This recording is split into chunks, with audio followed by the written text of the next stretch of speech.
Hey, it's Dr. Michael. I've been asked to do the brief demo that I do for all my patients.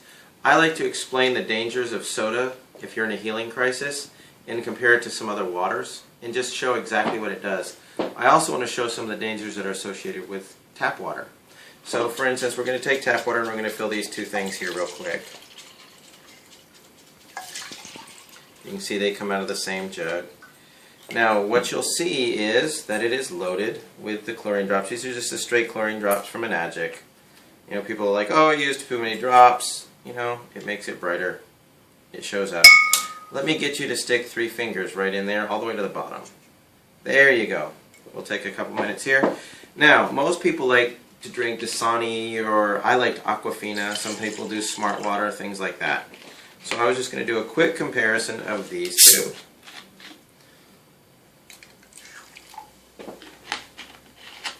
So if we look at how much the acidity level is compared to Enagic's 9.5 water, we will get a comparison.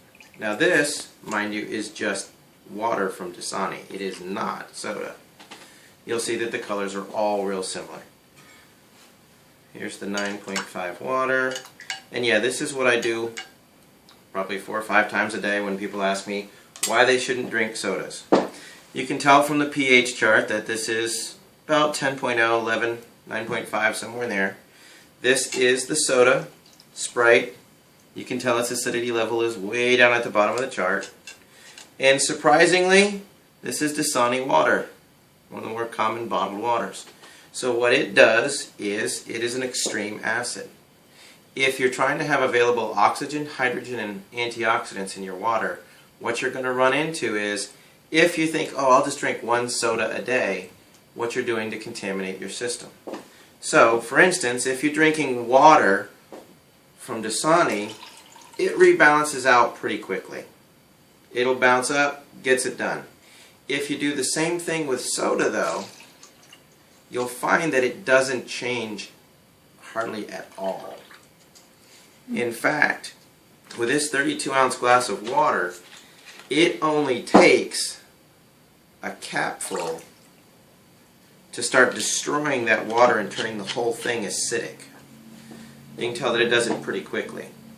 If you ended up going, hey, I just wanted a gulp, wash it down, you'll find that it gets dangerous in a hurry. So you've gone from purple to blue to green to light green to yellow pretty quickly. So what that means is you've destroyed the antioxidant properties, the available hydrogen, the available oxygen in the water, and you're damaging your tissues. Again, that's why we try to steer people away from drinking the sodas, especially during their trial time. This works really effectively to get them to go, I may never drink soda again. This now is the chlorine water. The reason that we do this demo is because people don't think that what they put on their skin matters. Your skin is an osmotic membrane. It will, which means whatever is on either side, it will go across your skin and absorb whatever is necessary till it reaches a balance. So for instance, oops, lost your paper towel here. There you go. And as you saw, I just dumped it from the same thing. We can just keep adding drops. What has happened is the chlorine that was in the water is now in her hand. The skin has literally absorbed it, and you can see the color differential. It's night and day. But that's what I do, that's how I do it. That explains the difference of how your acidity ratio is changed by drinking soda.